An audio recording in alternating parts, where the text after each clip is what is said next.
बिस्मिल्लाहिर्रहमानिर्रहीम। मेरा नाम डॉक्टर ज़ीशान महमूद है और मैं गुज़िश्ता कई सालों से ऑनलाइन टीचिंग कर रहा हूँ।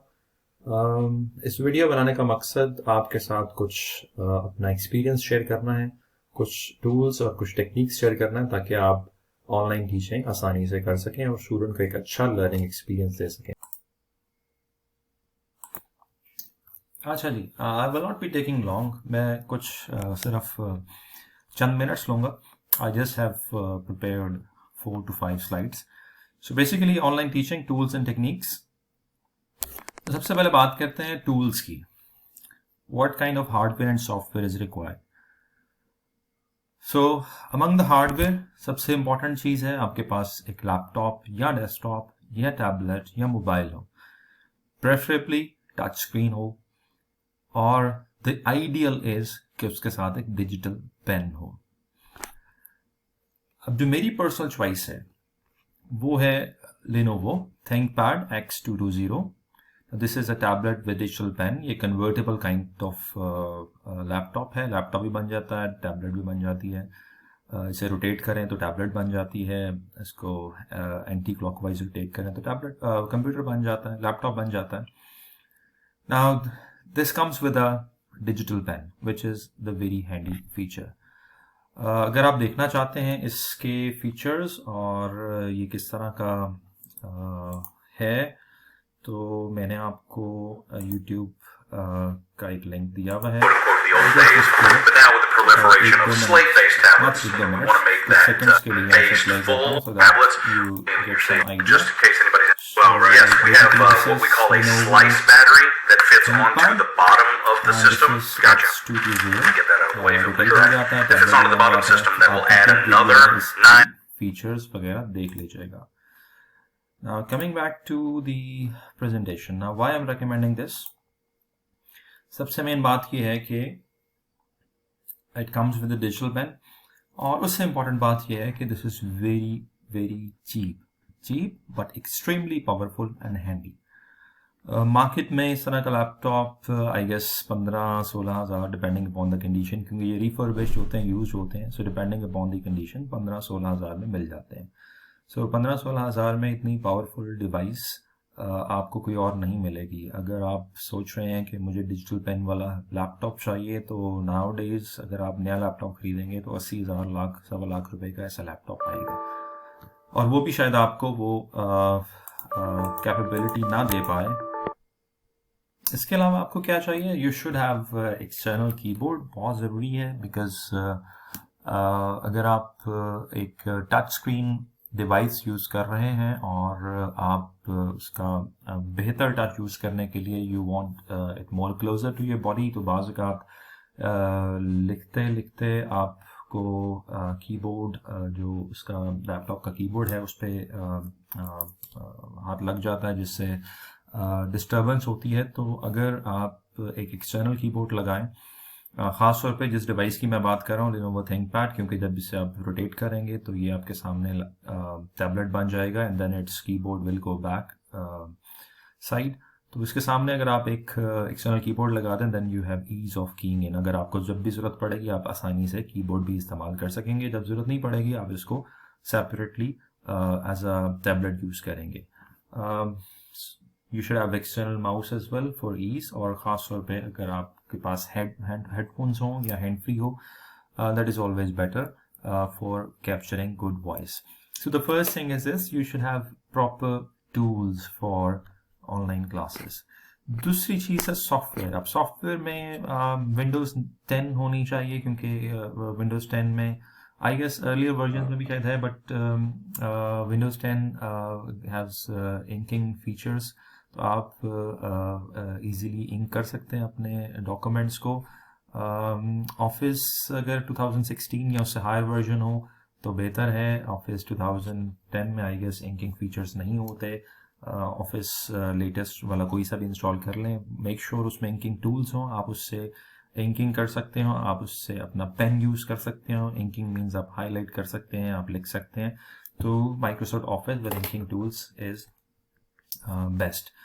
PDF रीडर मिनिमम होना चाहिए। अगर आपके पास PDF एडिटर है तो बहुत हेल्प हो जाती है। बाज़ का स्टूडेंट को हम क्वेश्चंस देते हैं पास्ट एग्ज़ाम पेपर्स में से, तो PDF को अगर हम एडिट कर पाएँ तो उसको हम अपने हिसाब से अडाप्ट कर सकते हैं ऑनलाइन क्लासेस के लिए. PDF editor is also one handy tool which is required for online classes. उसके बाद जी आपके पास स्क्रीन कास्ट सॉफ्टवेयर होना चाहिए अगर आप रिकॉर्डेड लेक्चर्स बना रहे हैं. मैं स्क्रीन कास्टोमैटिक यूज़ करता हूँ which is to some extent free, लेकिन अगर आपने अनलिमिटेड यूज़ करना है तो फिर वो पेड वर्जन है. बट राइट नाउ हम लाइव की बात करते हैं. तो लाइव के लिए definitely you need then some sort of app. वो जूम भी हो सकती है, गो टू मीटिंग भी हो सकती है, स्काइप भी हो सकता है, जो ऐप आप यूज़ करेंगे for online classes and webinars. Then ideally आपके पास एक लर्निंग मैनेजमेंट सिस्टम होना चाहिए ताकि आप अपना लेक्चर मटेरियल और जो रिकॉर्डेड लेक्चर्स हैं वो आप उस पर अपलोड कर सकें. स्टूडेंट को आप लॉगिन दें, स्टूडेंट रिस्ट्रिक्टेड एरिया में जाए विद लॉगिन एंड पासवर्ड, और उसके बाद वहाँ से वो अपना मटेरियल रीड आउट कर सके, कुछ मटेरियल डाउनलोड कर सके और रिकॉर्डेड लेक्चर सुन सके, ना कि डाउनलोड कर सके. तो ऑब्वियसली यहाँ पे हमें बैलेंस आउट करना है अपने डेटे की ऑनरशिप को भी, और हमें कंट्रोल करना है कि डेटा इजीली फ्लो ना हो to the external market. Now, after discussing the tools, let's have some discussion on the techniques. अब इसमें there are so many techniques, whiteboard, green board, and then we have some other techniques as well जो कि लोग use कर रहे हैं for online teaching. Glass board भी use हो रहा है, but यहाँ पे I will be specifically talking about screen casting. तो आप and that is one of the widely used technique for online teaching. तो आप Zoom का या GoToMeeting का या किसी भी और सॉफ्टवेयर का जिसे आप यूज़ कर रहे हैं फॉर वेबिनार्स, आप स्क्रीन कास्टिंग फीचर यूज़ करते हैं. स्काइप में स्क्रीन कास्टिंग फीचर है, स्क्रीन शेयरिंग फीचर है. तो आप इसको यूज़ करते हुए अपनी स्क्रीन पे जो भी एक्टिविटी करते हैं वो सामने वाले की स्क्रीन पे जो दूसरे एंड पे है वहाँ तक पहुँच जाता है. तो आप इस फीचर को यूज़ करते हुए अपनी पावर पॉइंट प्रेजेंटेशन अपने स्टूडेंट तक पहुंचा सकते हैं. और आपने अगर कोई नोट्स बनाए हुए हैं या किसी बुक से पढ़ा रहे हैं तो आप उस बुक से और उन नोट्स से इंकिंग करते हुए अपनी जो बात है वो दूसरे को समझा दें. अच्छा जी, अब how to do the inking. So अभी जिस तरह मैं ये पावर पॉइंट रन कर रहा हूँ, तो अगर मुझे इसी एक्टिव स्टेटस में और प्रेजेंटेशन मोड में अगर इंकिंग करना है तो आप देख सकते हैं कि बॉटम लेफ्ट पे यहाँ पे मेरे पास एक इंकिंग टूल आ रहा है. तो मैं इसको सेलेक्ट करूंगा and if I want to do something with a pen तो मैं यहाँ से पेन सेलेक्ट करूंगा. अभी चूंकि मैं Lenovo X220 जो मैं आपको बता रहा था which is the ideal tablet for online teaching वो यूज़ कर रहा हूँ. तो अभी आप देखिएगा कि how precisely I can ink on this PowerPoint using my digital pen. So this is as precise as writing through the ball pen. जिस तरह आप normal routine में and I can accurately put my signature as well. तो जिस तरह आप normal routine में अपना पेन यूज करते हुए लिखते हैं तो with the digital pen you can write as easily as possible.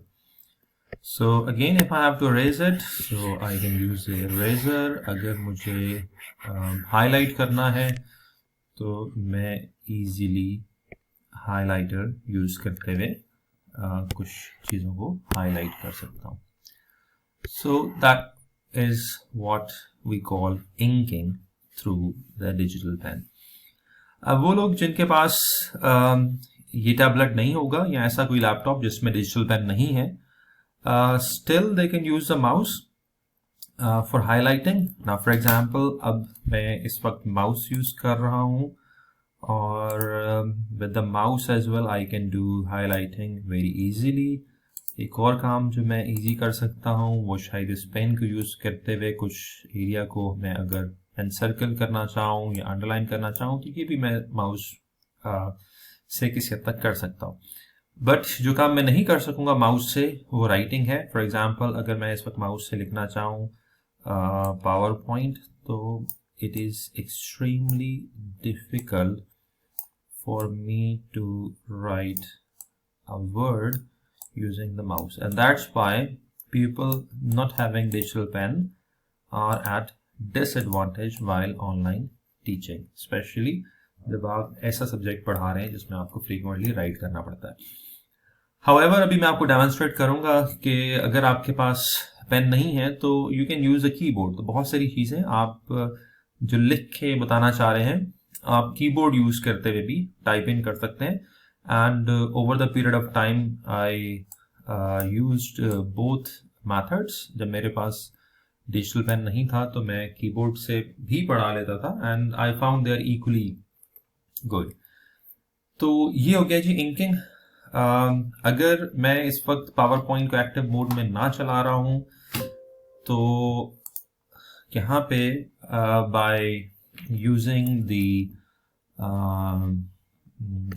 Review में होता है जी, रिव्यू में स्टार्ट इंकिंग. तो यहाँ पे आप देखिएगा मेरे पास मुख्तलिफ पेन्स आ रहे हैं और मेरे पास मुख्तलिफ हाइलाइटर्स आ रहे हैं. तो अगर मैं इसको एक्टिव मोड में, प्रेजेंटेशन मोड में नहीं रन कर रहा तो मैं इसमें यहाँ पे रिव्यू में इंकिंग फीचर यूज करते हुए इंक कर सकता हूँ.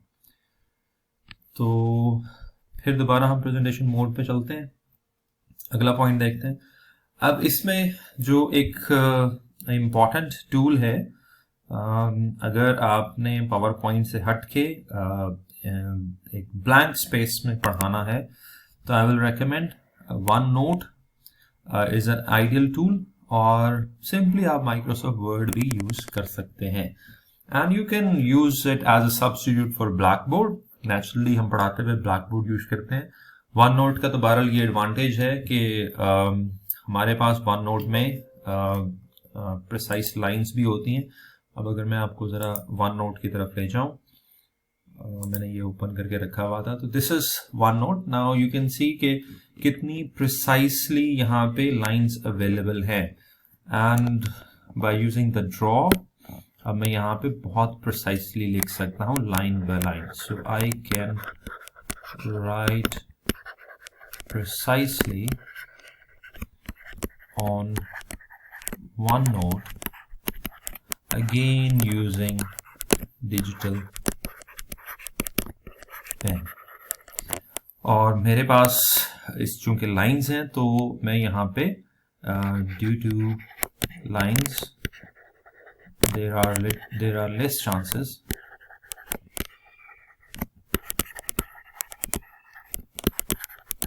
that my writing seems disorganized. तो that is the advantage of OneNote. आप इस पर लिखते जाएं और उसके बाद ये नोट्स क्रिएट होते जाएंगे. You can save those notes as well. You can send those notes as well. तो OneNote is a very good and a very handy tool for writing. ये देख लें जी, आपका एक जो वाइट बोर्ड है वो आपके सामने अवेलेबल है. आप इसको इजीली यूज कर सकते हैं.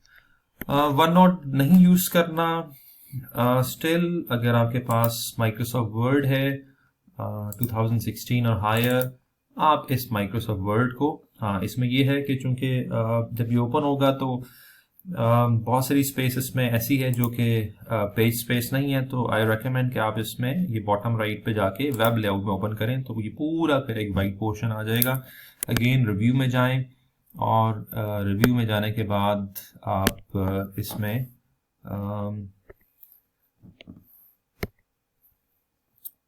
इंकिंग स्टार्ट करें. तो again you can write here.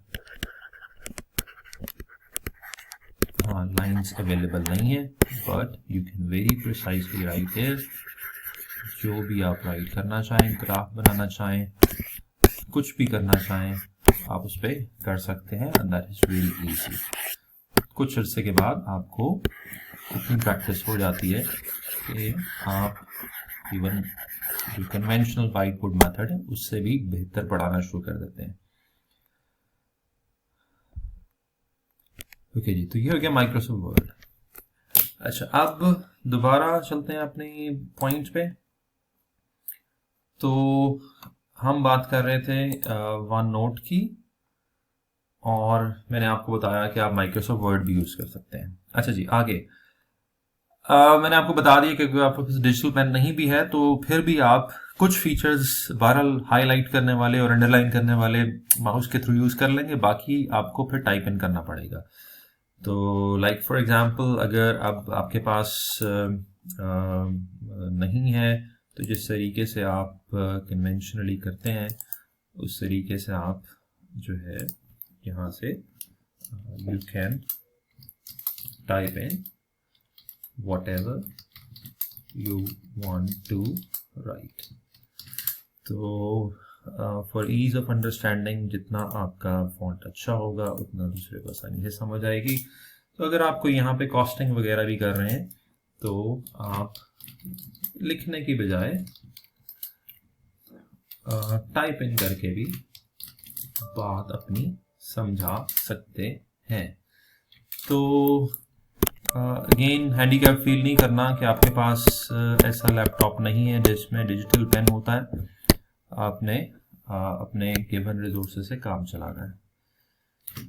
So over the period of time this is I find it useful as well. खास तौर पे कैलकुलेशन करने वाले क्वेश्चंस में अगर आप एक्सेल यूज कर लें तो वो उससे भी ज़्यादा अच्छी बात है, क्योंकि एक्सेल में आप using the features of Excel जिसमें कंप्यूटेशंस भी हो जाती हैं, आप इजीली काम चला सकते हैं। तो यस, अच्छा अब आगे बात करते हैं फर्दर टेक्निक्स की, and specifically with respect to student engagement. Online teaching में सबसे बड़ा प्रॉब्लम स्टूडेंट एंगेजमेंट है। तो अगर हम वन वे स्लाइड शो चला देंगे तो स्टूडेंट एंगेज नहीं होगा। स्टूडेंट को एंगेज करना है तो अपने कंटेंट को थोड़ा इंटरेक्टिव बनाना है और स्टूडेंट को लूप में रखना है। अदरवाइज स्टूडेंट जो है वो इजीली फ्रस्ट्रेट होगा, छोड़ के चला जाएगा, बाद में शायद रिकॉर्डेड की तरफ आए, लेकिन रिकॉर्डेड वैसे ही चूँकि उसमें एंगेजमेंट इतनी पॉसिबल नहीं होती, तो उसमें रिकॉर्डेड में भी पॉसिबिलिटी है कि स्टूडेंट उसको ना पढ़े। तो स्टूडेंट एंगेजमेंट के हवाले से there are certain techniques which we should follow. मेरे ख्याल में एक पॉइंट मैं थोड़ा सा मिस कर गया हूँ। Let me just check. Okay, no तो पहला पॉइंट है कि set ground rules for online classes and repeat before the start of every class. अब ये चूंकि एक डिफरेंट फॉर्मेट है, नॉर्मली हम जब क्लास में भी जाते हैं तो हमें ये बताना पड़ता है कि क्लास में अगर किसी ने सवाल पूछना हो तो वो ड्यूरिंग द सेशन पूछ सकता है या वो एंड में पूछेगा। और बहुत सारे रूल्स हम फिजिकल क्लासेस में भी सेट करते हैं ताकि डिस्टर्बेंस ना हो और तमाम स्टूडेंट्स को इक्वल अपॉर्चुनिटी मिले। तो ऑनलाइन में चूंकि आप स्टूडेंट्स को फिजिकली नहीं देख रहे होते, स्टूडेंट्स आपको भी फिजिकली नहीं देख रहे होते, तो यहाँ पे तो ग्राउंड रूल्स का सेट करना और बार बार रिमाइंड कराना बहुत इंपॉर्टेंट है। तो आप अपने ग्राउंड रूल्स सेट कर लें। एक स्लाइड्स में 4-5 पॉइंट्स में वो ग्राउंड रूल्स आप सेशन के शुरू में पढ़ दें और स्टूडेंट्स को रिमाइंड कराएं। फॉर एग्जांपल अगर किसी ने सवाल पूछना है तो वो चैट बॉक्स में परमिशन लेगा और टीचर उसका माइक अनम्यूट करेगा और फिर वह सवाल पूछ सकता है। वो खुद से अपना माइक अनम्यूट करके सवाल नहीं पूछ सकता। टीचर आफ्टर सर्टेन टाइम एक खुद क्वेश्चन सीकिंग सेशन करेगा। लाइक मैं एक 5 मिनट का टॉपिक इंट्रोड्यूस कराने के बाद खुद कहूँगा कि अब किसी का सवाल है तो वो पूछ ले, रादर देन स्टूडेंट मुझे ड्यूरिंग द सेशन डिस्टर्ब करे। तो कुछ चीज़ें what works good with you और what doesn't work good with you, हर टीचर का एक अपना टीचिंग स्टाइल होता है। ऑनलाइन में बहरहाल अगेन अगर एक स्टूडेंट कमेंट सेक्शन में क्वेश्चन आंसर में पूछ भी रहा है तो ये ज़रूरी नहीं है कि आपका हर वक्त नज़र क्वेश्चन एंड आंसर में जारी होगी, आप हर वक्त सवाल पढ़ रहे होंगे क्योंकि आप इतना इन्वॉल्व होते हैं टीचिंग में कि आपका क्वेश्चन आंसर पे भी नज़र नहीं जा रही होती। तो इट्स वेरी गुड कि अगर आप एक रेगुलर इंटरवल्स के बाद स्टूडेंट से फीडबैक भी ले लें और क्वेश्चन पूछने की अपॉर्चुनिटी भी दें।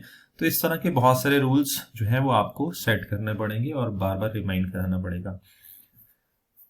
लेक्चर मटेरियल बहुत ज़रूरी है कि आप एक दिन पहले भेजें ताकि स्टूडेंट वो मटेरियल उस क्लास में लेके सामने बैठा हो। ज़रूरी नहीं है कि वो सारा मटेरियल आपकी स्क्रीन से देख के अब्सॉर्ब करेगा, फिजिकली भी उसके पास कुछ मटेरियल होना चाहिए, वो उसका प्रिंट आउट करके रख ले, ताकि जब आप पढ़ा रहे हो तो वो साथ साथ उस मटेरियल के साथ सिंक्रोनाइज कर रहा हो।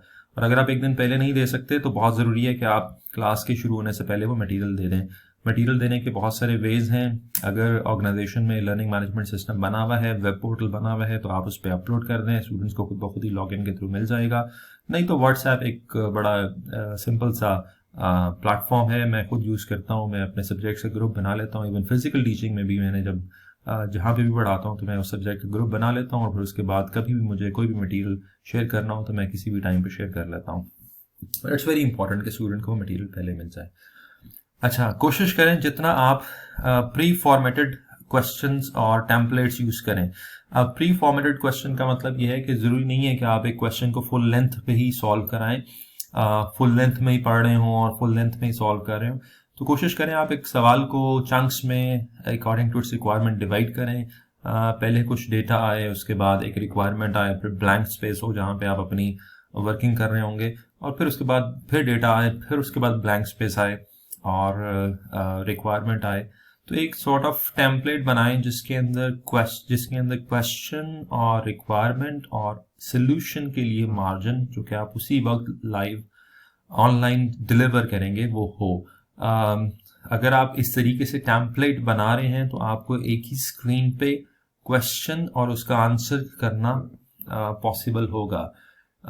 अगर मैं आपको किसी टेम्पलेट की तरफ लेके जाऊं, आई होप कि मेरे पास यहाँ पे सामने डेस्कटॉप पे कोई टेम्पलेट पड़ा हो, तो इज दिस द टेम्पलेट। अब जिस तरीके से इस क्वेश्चन में एक सॉर्ट ऑफ डेटा है and then we have the question, तो क्वेश्चन के बाद नॉर्मली अगर आप क्वेश्चन पेपर से क्वेश्चन ले रहे होंगे तो नॉर्मली कोई ब्लैंक स्पेस नहीं होती। तो यहाँ पे जितनी आप ऐसे टेम्पलेट्स बना लेंगे जिसमें आपके पास ब्लैंक स्पेस भी होगी, तो blank space will give you enough space कि आप यहाँ पे कुछ वर्किंग्स कर सकें।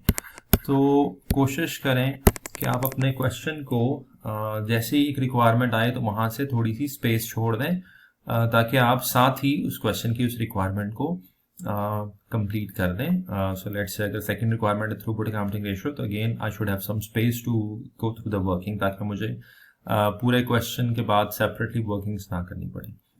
अच्छा, अब एक और प्रॉब्लम जो ऑनलाइन टीचिंग में होता है, जो मैंने बहुत फेस किया और उसके बाद उसका एक सोल्यूशन भी मुझे मिला, वो ये है कि अब फॉर एग्जांपल मैं कहीं से भी क्वेश्चन पढ़ता हूँ तो वो क्वेश्चन जो है ख़ास तौर पे अगर आपने टेम्पलेट नहीं बनाया हुआ, तो वो क्वेश्चन जो है वो एक लेंथी क्वेश्चन है। और सो फर्ज कर लें कि यही इस वक्त एक पेज पे एक क्वेश्चन है और अब मैंने इसको सॉल्व करना है। तो एक तरीकाकार तो ये होता है कि मैं इसके अगले पेज पे चला जाऊं और अगले पेज पे जाने के बाद, या जिस तरीके से मैं आपको बता रहा था कि मैं वन नोट की एक फाइल खोल लूँ। अब उसमें प्रॉब्लम ये होगा कि क्वेश्चन जो है वो यहाँ पे है और जब मुझे सॉल्व करना होगा तो मुझे वन नोट पे जाना होगा। तो ये जो स्विचिंग है between one window to another, ये बहुत प्रॉब्लमेटिक होती है कि मैं यहाँ से सवाल पढ़ रहा हूँ, स्टूडेंट को समझा रहा हूँ, हाईलाइट कर रहा हूँ, और फिर उसके बाद जब लिखने की बारी आती है तो मैं यहाँ पे नहीं लिख पा रहा, मुझे समझाना है यहाँ पे। तो इस स्विचिंग में आप भी बहुत टाइम ज़ाया करते हैं और स्टूडेंट भी उसको प्रॉपर्ली फॉलो नहीं कर पाता। तो एक बड़ा सिंपल सा सोल्यूशन है and that is the next point in my slide, और उसे कहते हैं साइड बाय साइड एप्लीकेशन। आपने सिर्फ इतना काम करना है, मैं भी आपको ये शो करके दिखा रहा हूँ और उसके बाद मैं आपको एक अपनी रिकॉर्डिंग पे भी लेके जाऊँगा जिसमें मैंने ये काम किया है। आपने सिर्फ इतना काम करना है कि इधर से आपने इस वर्ड की फाइल को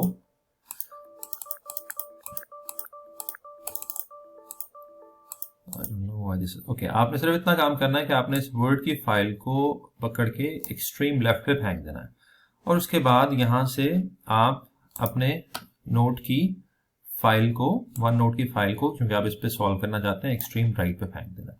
अब आप देखें आपके पास साइड बाय साइड दो विंडोज खुल गई हैं, राइट।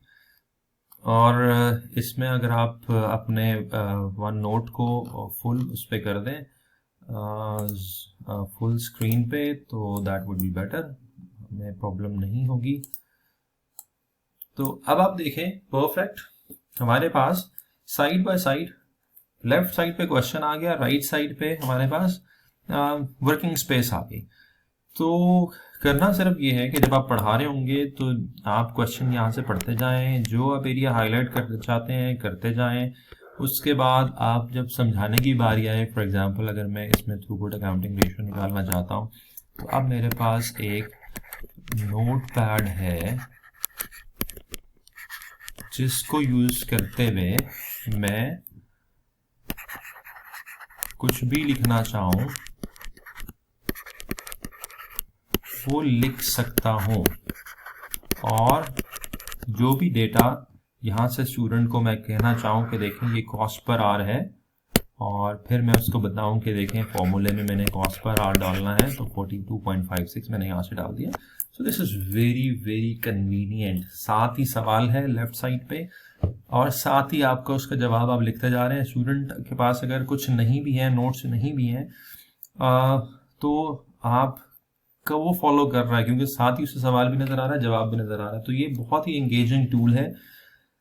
आई स्ट्रांगली रेकमेंड कि जो लोग यूज कर रहे हैं, जो लोग खासतौर पर न्यूमेरिकल सब्जेक्ट्स पढ़ा रहे हैं, उनके लिए तो ये बहुत ही इंपॉर्टेंट है कि वो ये वाली टेक्निक यूज करें। इसमें कोई सी भी दो एप्लीकेशंस आप साइड बाय साइड ओपन कर सकते हैं, जरूरी नहीं कि इधर मैं नोट ही करता, मैं एक और वर्ड का डॉक्यूमेंट, सो लेट्स से अगर मैं यहाँ पे एक और वर्ड का डॉक्यूमेंट ओपन कर लूँ और उसको यहाँ पे फेंक दूँ, तो मैंने दो वर्ड के डॉक्यूमेंट साइड बाय साइड कर लिए। जरूरी नहीं कि मैं एक वर्ड का डॉक्यूमेंट और ही करूँ, मैं यहाँ पे एक एक्सेल को भी, एक्सेल की फाइल को, so this is my Excel file, मैंने ये ओपन किया और इसको ओपन करके मैं इस वर्कबुक को भी यहाँ पे अपने पास साइड बाय साइड ओपन कर सकता हूँ। तो देखें कितना कन्वीनियंट है कि मेरे पास अब एक एक्सेल भी आ गई है, और मैं यहाँ पे भी लेट्स से अगर मैं TPR ही निकालना चाहता हूँ, तो मैं यहाँ पे टाइप करके वैल्यूज को और जो भी मेरा नैरेटिव है उसको लिख सकता हूँ। है वेरी एंगेजिंग टूल। मैं क्विकली एक आपको इसका एक डेमो, जो एक मेरा रिकॉर्डेड सेशन है जिसमें मैं जो है वो थ्रूपुट अकाउंटिंग रेशियो के हवाले से ही कुछ समझा रहा हूँ और एक क्वेश्चन करा रहा हूँ, एक OT केस। तो मैं आपको ये प्ले करता हूँ। I will remain silent for like few seconds ताकि आप देखें कि ये कैसे हो रहा है। This is an OT case related to throughput accounting, Sweet Bakery, and this has been adapted from ACCA past practice number. Selling price, material cost, labor cost, overheads, minimum daily demand and maximum daily demand is given next. And then it says the mixed Sweet Bakery uses throughput accounting and consider all brownies, muffins, and cupcakes. So I will do it separately. There are 3 products: brownies, muffins and cupcakes. इसमें एक चीज note कीजिएगा, मैंने pause किया थोड़ी देर के लिए। इसमें एक चीज नोट कीजिएगा कि लेफ्ट साइड पे क्वेश्चन है, राइट साइड पे सोल्यूशन हो रहा है, और सोल्यूशन के लिए भी मैंने एक टेम्पलेट पहले से बना के रखा हुआ है। लाइक क्वेश्चन लिखने के बाद मैंने एक स्पेस दी हुई है और मैं उस स्पेस को यूज करते हुए आंसर लिख रहा हूँ, और फिर अगला क्वेश्चन है और फिर स्पेस है। तो जितना आप खुद ऑर्गेनाइज्ड होंगे पढ़ाने से पहले, उतना आपको ज्यादा उतना आप स्टूडेंट को ज्यादा अच्छा समझा सकेंगे और ज्यादा अच्छा एंगेज कर सकेंगे।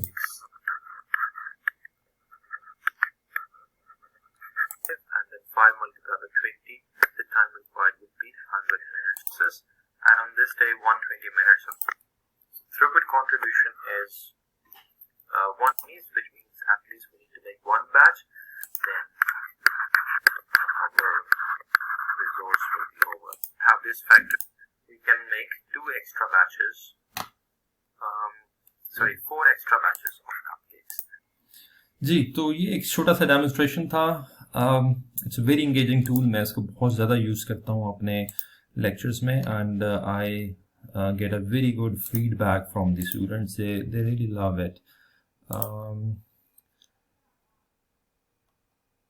ओके, तो ये मैंने आपको बता दिया side by side applications for better practice of questions. उसके बाद जी ऑनलाइन क्विजेस। यस, आप अगर CV बेस्ड पेपर पढ़ा रहे हैं, ऐसे पेपर्स पढ़ा रहे हैं जो जिनका एग्जामिनेशन ऑब्जेक्टिव टाइप क्वेश्चंस की बेस पे होता है, तो देर आर वेरियस वेज जिससे आप ऑनलाइन क्विजेस क्रिएट कर सकते हैं। आप गूगल फॉर्म से भी ऑनलाइन क्विज क्रिएट कर सकते हैं, और अगर आप ऑनलाइन क्विज ना भी क्रिएट कर पाएं तो सिंपली अगर आप एक स्लाइड पे या 2 स्लाइड्स पे या 3-4 स्लाइड्स पे कुछ MCQs पुट कर दें, और उसके बाद after certain segment of your lecture आप स्टूडेंट से इनपुट ले लें उन MCQs पे। तो this is also one way of engaging the student in getting a response कि उनको समझ आ रही है या नहीं आ रही। तो आप एक स्लाइड ओपन करें जिसपे MCQ हो, उसके बाद आप स्टूडेंट्स को कहेंगे जो भी वो आंसर समझते हैं उसका ABCD या जो भी फिगर है वो टाइप इन कर दें क्वेश्चन एंड आंसर सेशन में। उसके बाद कुछ स्टूडेंट्स को रैंडमली पिक करें और उनको शाबाश दें कि दे आर डूइंग वेल। जिन स्टूडेंट्स ने कुछ ठीक नहीं किया तो उनको उनके गैप्स बता दें कि ऑप्शन B क्यों गलत है और ऑप्शन C क्यों गलत है और ऑप्शन A क्यों ठीक है। तो it's very good that you embed some quizzes into your lectures ताकि स्टूडेंट्स जो हैं वो एंगेज्ड रहें। It's a very good practice कि आप स्टूडेंट्स को उनके नाम से पुकारें। तो सामने स्क्रीन पे जो भी आपको नाम नज़र आ रहा है, let's say Hamza, Bilal, so Hamza can you tell me this, Bilal are you listening to me, are you following me. तो जितना आप स्टूडेंट को रैंडमली उनके नाम से पुकारेंगे उतना आप जो है उसको इंगेज कर रहे होंगे, और आपको थोड़ा सा ये भी पता लग जाएगा कि वो आपको फॉलो कर रहे हैं, और थोड़ा सा खुद भी हौसला मिलता है। क्योंकि ऑनलाइन टीचिंग में बहुत बड़ा प्रॉब्लम है कि आप स्क्रीन को पढ़ा रहे होते हैं और आप हमेशा लाइक अगर 1 घंटे का सेशन है तो इसी अनसर्टनिटी का शिकार रहते हैं कि क्योंकि आपको कोई फेशियल एक्सप्रेशन नहीं मिल रहा, कोई हाँ हो नहीं मिल रही, कोई बॉडी जेस्चर नहीं मिल रहा, तो आप इसी अनसर्टनिटी में होते हैं कि पता नहीं मेरी आवाज़ भी जा रही है नहीं जा रही, और क्या उनको समझ भी आ रहा है या नहीं आ रहा। तो जितना आप स्टूडेंट को उनके नाम से पुकार के इनपुट लेते रहेंगे तो आपको खुद भी हौसला होता रहेगा। तो इनपुट लेते रहें सेशन में, और शुरू के 2-3 मिनट हर लेक्चर में पिछले लेक्चर रिवाइज करें और अपने लेक्चर की आउटलाइन बनाएं। ये तो खैर वो गाइडलाइंस हैं जो हम फिजिकल क्लासेस में भी यूज़ करते हैं, यही हम यहाँ पे भी यूज़ करेंगे। यहाँ पे शायद इसलिए ज़्यादा ज़रूरत है कि बहुत सारे स्टूडेंट्स जो हैं वो फॉलो नहीं कर रहे होते और वो अगले सेशन एक सेशन छोड़ के अगले सेशन में आ जाते हैं। फिर इसी तरीके से स्टूडेंट्स को रिमाइंड कराते रहें कि आपके जितने भी लेक्चर्स हैं वो रिकॉर्डेड फॉर्म में पोर्टल पे चले जाएंगे, और वो जितने भी गैप्स हैं तो वो उन लेक्चर से वो ब्रिज अप कर लें। एक चीज़ और बहुत इंपॉर्टेंट है which is not might be related to student engagement, वो ये है कि आप ऑनलाइन टीचिंग में बहुत मोहतात रहने की ज़रूरत है और हर चीज़ का बैकअप होना चाहिए। आपके पास कम से कम 2 स्टेबल इंटरनेट कनेक्शंस होने चाहिए। तो फॉर एग्जांपल अगर आपके पास PTCL है तो साथ ही आप जैज़ या जोंग की आपके पास मोबाइल पे इंटरनेट एक्सेस होनी चाहिए, ताकि अगर एक प्रॉब्लम करता है तो साथ ही दूसरा आपको सपोर्ट करे। कोशिश करें अपने इलाके में जो बेस्ट इंटरनेट प्रोवाइडर है वो यूज़ करें। ओकला स्पीड टेस्ट एक ऐप है, आप जो भी इंटरनेट कनेक्शन यूज़ कर रहे हैं उसका स्पीड टेस्ट कर लें। अगर वो 2 MB या 3 MB से ज़्यादा है तो you should not be having any problem, लेकिन अगर वो 1 MB या उससे कम है तो वो प्रॉब्लम करेगा। PTCL जिस इलाके में मैं यूज़ कर रहा हूँ it is giving me more than 10 Mbps, तो मुझे कभी कोई प्रॉब्लम नहीं हुआ। जैज़ के बहुत अच्छे सिग्नल्स आते हैं, तो कोशिश करें बैकअप क्रिएट करें। इसी तरीके से आपके पास एक से ज़्यादा हैंड फ्रीज होनी चाहिए। आपके पास प्रेफरेबली 2 सिस्टम हो तो बहुत ज़्यादा बेहतर है। तो बेसिकली हर चीज़ का एक प्लान एक बैकअप प्लान होना चाहिए। इसी तरीके से सेशन के दौरान अगर कुछ गड़बड़ होती है, लाइक स्टूडेंट को आवाज़ नहीं पहुंच रही, आपकी कोई चीज़ माल फंक्शन करती है, तो आप क्या करेंगे, इस बारे में भी आपको पहले से सोच के रखना चाहिए और स्टूडेंट को क्लियरली सेशन के शुरू में बता देना चाहिए। बहुत सारे स्टूडेंट सेशन के दौरान ये कंप्लेन करते हैं कि हमें आवाज़ नहीं आ रही। इसके लिए सबसे बेहतर ये है कि शुरू में ही एक दफ़ा साउंड चेक और स्क्रीन चेक करने के बाद आप लेक्चर को उस पेस पे चलता रहने दें। अगर 1-2 स्टूडेंट्स ये फीडबैक दे रहे हैं उनको आवाज़ नहीं आ रही, प्राइवेटली उनको टेक्स्ट करें कि वो अपना सिस्टम और अपना इंटरनेट और अपना माइक्रोफोन हर चीज़ चेक करें बिफोर कमिंग टू अस कि उनको आवाज़ नहीं आ रही, क्योंकि बहुत सारे केसेस में उनके एंड पे प्रॉब्लम होता है, हमारे एंड पे ज़्यादा प्रॉब्लम नहीं होता।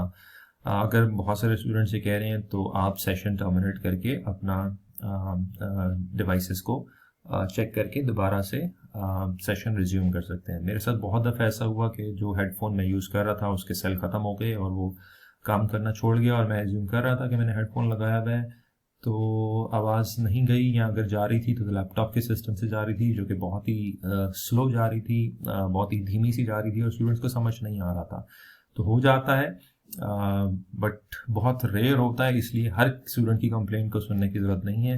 At the end of the day आपका वो लेक्चर रिकॉर्डेड फॉर्म में भी चला जाएगा और स्टूडेंट उसको सुन सकता है। हाँ, अपने हर लेक्चर की एंड में रिकॉर्डिंग ज़रूर चेक करते रहें कि वो मैसेज और वो वीडियो क्लियर है, और अगर आप देखते हैं तो आप उस सेशन को रिकॉर्ड कर दें। तो ये कुछ बेसिक से टूल्स और techniques he over the period of time I learn this. इसमें खैर कुछ बहुत ज़्यादा भी ऐसी चीज़ें नहीं हैं जिसको हम कहेंगे वो कोई बड़े हिडन सीक्रेट्स हैं। छोटी छोटी चीज़ें होती हैं, but once you are a newbie तो ये छोटी छोटी चीज़ें बहुत फ्रस्ट्रेट करती हैं, और वो फ्रस्ट्रेशन अगर टीचर के एंड पे हो तो वो मल्टीप्लाई हो जाती है स्टूडेंट के एंड पे, क्योंकि स्टूडेंट हमारा अभी इतना विलिंग नहीं है इस मॉड पे आने को। आई डोंट नो क्यों, बट नहीं है। मैं खुद भी ऑनलाइन टीचिंग करता हूँ इंटरनेशनली भी, तो बहुत सारे लोग इसको बहुत अप्रिशिएट करते हैं, लेकिन हमारे यहाँ स्टूडेंट्स लोकली इतना अप्रिशिएट नहीं करते। तो जिसकी तो मजबूरी है, जॉबियन है, तो वो तो इसको बहुत अच्छा समझता है, लेकिन जो स्टूडेंट हमारा फिजिकल इन्वायरमेंट में पढ़ने का आदी है वो इसको लाइक नहीं करता। लेकिन स्टूडेंट्स को हमें ये रियलाइज़ करवाना है कि इस वक्त तो खैर कुदरत ने हमें एक इस तरफ लगा दिया है कि हम अब चूँकि फिज़िकली बाउंड हैं तो नहीं कर सकते, लेकिन अगर ये ना भी हो तो मैं तो इस इंडस्ट्री से काफ़ी अर्से से लिंक्ड हूँ। फ्यूचर इस इंडस्ट्री का है, और स्टूडेंट को ये रियलाइज़ कराएं कि इस वक्त दुनिया की बहुत सारी एग्जामिनेशन बॉडीज़, जिसमें ECC भी है, जिसमें सीमा भी है, वो ऑनलाइन एग्ज़ाम की तरफ जा रहे हैं, और ऑनलाइन एग्ज़ाम में उनको इसी एनवायरनमेंट में एग्ज़ाम देना होता है जिसमें कंप्यूटर स्क्रीन ही सब कुछ है। उन्होंने क्वेश्चन भी वहाँ से पढ़ना है, उन्होंने जवाब भी वहाँ पे देना है। जिस तरीके से मैं अभी साइड बाय साइड एप्लीकेशन सिखा रहा था, तो वहाँ पे भी यही साइड बाय साइड क्वेश्चन और आंसर होते हैं। In fact this side by side application is basically derived from their way of examination. वो वहीं पे एक्सेल शीट पे ही काम करवाते हैं, वो वहीं पे वर्ड पैड पे ही काम करवाते हैं। There is no paper, there is no pen, even calculator भी यूज़ करना होगा तो आपने कंप्यूटर का ही यूज़ करना है। और उनको ये भी रियलाइज कराएं कि आजकल के जो एम्प्लॉयर हैं वो ये स्किल्स मांगते हैं, digital skills. This is a digital age, we are living in a digital age. Digitally हमें हर चीज़ को हैंडल करना आना चाहिए। So once they are learning online, they will be actually improving their digital skills. So that should be the theme of the whole experience. तो जितना आप उनको इस तरह से अपडेट करेंगे, they will feel more enabled. उनके लगेगा कि ना सिर्फ वो पढ़ रहे हैं बल्कि उनके स्किल्स इंप्रूव हो रहे हैं, और डेफिनेटली इंप्रूव हो रहे हैं। आप देखिएगा, once you are into this, आपके अपने स्किल्स भी बहुत इंप्रूव होंगे, स्टूडेंट्स के स्किल्स भी बहुत इंप्रूव होंगे, और एम्प्लॉयर यही चाहता है आज की एज में कि जो उसको जो एम्प्लॉयज़ मिले उनमें ये स्किल्स हो। सो आई होप आपको ये कुछ बातें इसमें से कोई एक दो भी क्लिक कर गई तो आई गेस इस वीडियो बनाने का जो मकसद है वो पूरा हो जाएगा। I hope you be able to grasp this, और आप एक स्टूडेंट को अच्छा लर्निंग एक्सपीरियंस दे सकेंगे। This tools and techniques are non exhaustive. दुनिया में बेतहाशा टूल्स हैं, बेतहाशा टेक्निक्स हैं, बट ये एक छोटी सी मेरी कॉन्ट्रीब्यूशन है जो मैं समझता हूँ मेरे अपने एक्सपीरियंस से मैंने सीखी है, और मैं समझता हूँ कि आपको ये डे 1 से बातें पता होनी चाहिए। So thank you very much. अल्लाह हाफिज़।